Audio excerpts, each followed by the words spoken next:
Santiago, isang non-governmental organization ang nagturo sa mga kagaya ni Annabel na maging heritage community guide.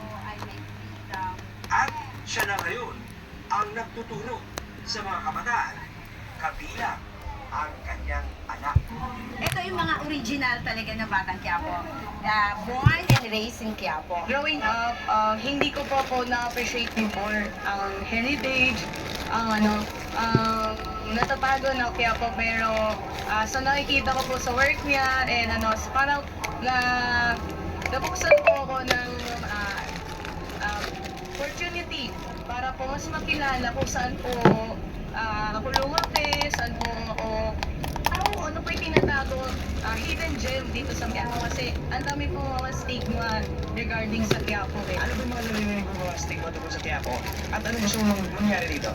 Quiapo is more than magnanakaw, more than magdarobot, more than na mga kung ano pa po mga negative na mga tinatawag po dito sa Quiapo. Gusto namin i-promote that there's more to that, there's more story.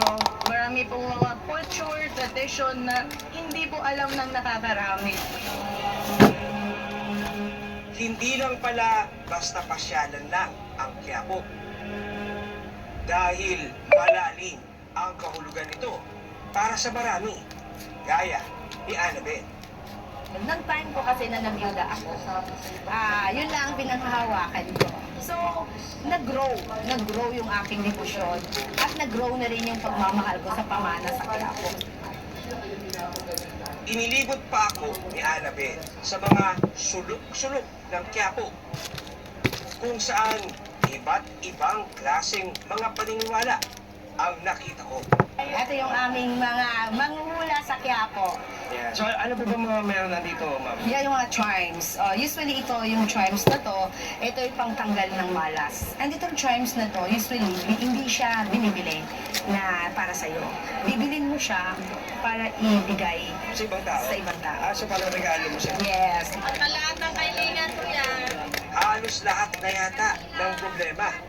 May solusyon sila rito. Pero gusto mo yung babae yung pakonsensya. Yung kunyari, yung kapitbahay mo, nagtapon ng basura, gigil na gigil ka sa kanya, hindi mo siya maaway. So, babae, ito yung, babae ito, Ate Alma, no? Itong babae ang iyong, Harap tayo sa camera. yes. Babae, no? Babae. Mukhang babae. Oo.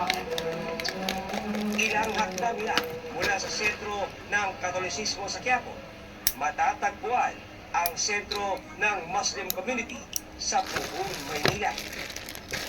Kailangan mo lang tumawid sa lagusang ito sa ilalim ng Quezon Bridge.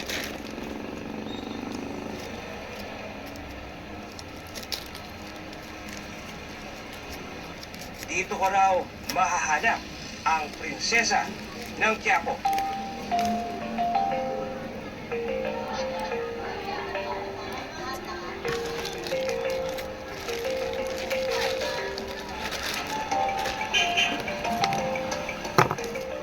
Pagdating ko sa Muslim town, parang wala ako sa Maynila. Mula sa kasuotan, pagkain, at mga paninda. Naabutan kong naghahanda rin ang komunidad para sa darating na Ramadan.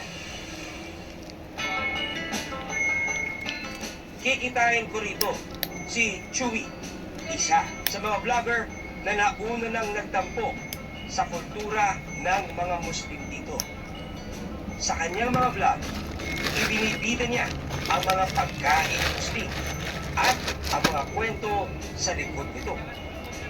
Ano ba itong lugar na ito? Ito tinatawag doon dyan, Globo de Oro. So dito yung mga naninirahan karamihan natin mga kapatid na Muslim, lalo na mga galing Maranao, Maguindanao. Tapos dito marami ka rin makikita mga produkto na galing probinsya nila. Kasi itong kainan na to, ito talaga yung isa sa paborito ko. Ito yung Pateretita Inta. Ayan, so very pang budget friendly siya. 25 pesos, meron ka ng meal. 25 pesos? Opo, 25 pesos. Anong kasama doon Sa styrofoam na yun, meron yung double turmeric rice. Okay. Tapos meron yung ulam. Pwede ka mamili kung chicken pepperan o yung bestseller nila na chicken rin lang. Wow. Opo, so ito po yan. Asal may ligom dito, Enta!